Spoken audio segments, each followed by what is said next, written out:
How's it going, guys? My name is Jimmy Champagne, and today I'm here with my review of Overlord. I just got out of an early screening of the movie.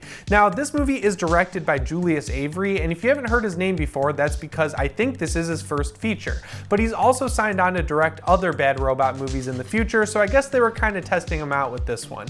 It's written by Mark L. Smith, though, and Billy Ray, and if you haven't heard of those guys before, they're the dudes behind The Revenant and Captain Phillips, respectively. It might surprise you, but it probably shouldn't, that I've been looking forward to this movie all year, basically ever since it was announced to be a secret Cloverfield project. I'm glad it wasn't, though, because it is more than strong enough to stand on its own, and we all saw how the Cloverfield paradox turned out. I thought it was weird that they only released one trailer for this movie, but it seems like they kind of just went all out by licensing Hell's Bells, and now I kind of understand why they did that, because if you've seen that one trailer, you know exactly what you're getting into. And normally I would say for better or worse, but in this case, that's a good thing. The basic plot synopsis follows a group of paratroopers who are shot down over France on the eve of D-Day. Their goal is to make it to this Nazi-occupied village and blow up a radio tower that's in a church. Once they actually make it into the church, though, they discover the product of heavy Nazi human experimentation, and obviously things go pretty wrong from there. The thing I was really hoping for with Overlord was that it would be a Wolfenstein game come to life, and that's exactly what it is. And if you're wondering which one it falls in place with between the New Order, the New Colossus, and the Old Blood, it's definitely more like the Old Blood since it takes place during World War II. If you're into that occult Nazi stuff like human experimentation and making thousand-year soldiers and shit, this movie is right up your alley, just like it was right up mine. The story in this movie is simple and easy to follow, admittedly, but it is well crafted and it's full of heart. It also has an incredible sense of adventure, which is something I look for in every movie I see, but it was a welcome addition to this one.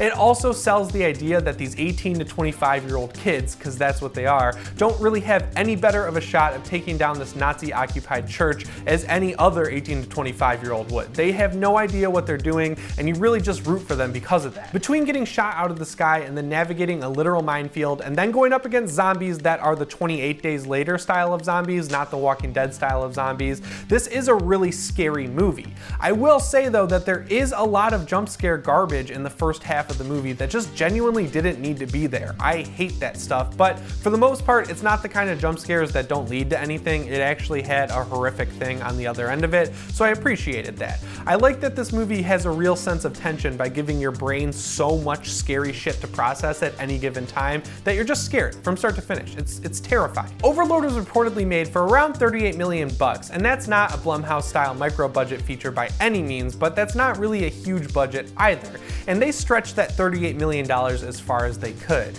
It never really lingers on gore too much, but when it does, it's something it wants you to see, and for the most part, it's all practical. There's smushed heads, there's a guy's face getting torn apart, and there's one monster that has a forearm bone sticking out of its arm skin that looks really just disgusting, but it kind of uses it as a sword, which is metal as fuck, and I absolutely loved it. But there is one shot at the end that's CGI where a guy's face is healing, and I don't know, that just looked so bad. It looked like Spider-Man 3 level bad to me, and I don't know why they even decided to do that with how good everything else looked in the movie. The banter between the younger soldiers in the squad is a little cliche, but it's good for the most part, and it brings comic relief when you really need it, and Jovan Adepo just did an incredible job as Private Boyce. He's the main character of this movie, and he's the moral compass for the group, but man, he did an incredible job, and I really like that they went out of their way to make a person of color the main character of this movie, because obviously in World War II there was a lot of discrimination going on, so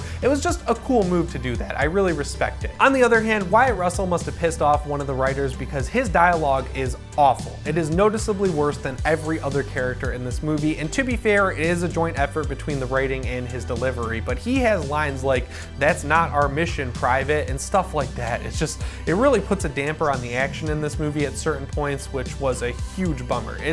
I don't understand how it's as bad as it is. Thankfully, though, that garbage dialogue is drowned out by some of the best sound in a war movie I have ever heard. I thought it was weird that Paramount made the choice to rent out an IMAX theater for this screening because they never do that, but from the very beginning of this movie, I could understand why.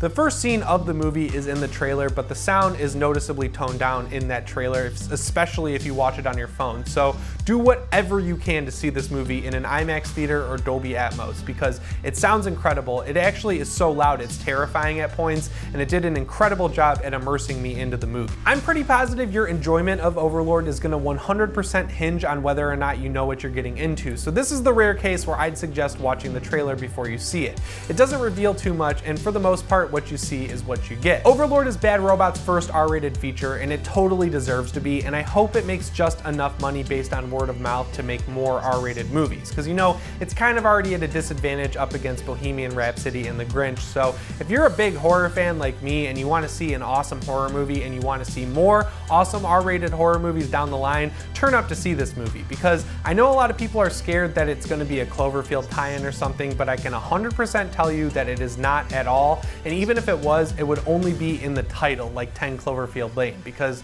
that movie doesn't feel like it's a Cloverfield movie, and neither does Cloverfield Paradox, except for that last scene. So I'm just glad they just took the Cloverfield stuff out altogether. This is a standalone, R-rated Wolfenstein game come to life. That's exactly what it is, and that's why you should go see it. So yeah, if you couldn't tell, I absolutely loved Overlord from start to finish. This was a genuinely nice surprise for me, and I think it's speaking to me a little more than most people, but I did just check the Rotten Tomatoes, and it has 40 reviews on there, and it's sitting at a 90%.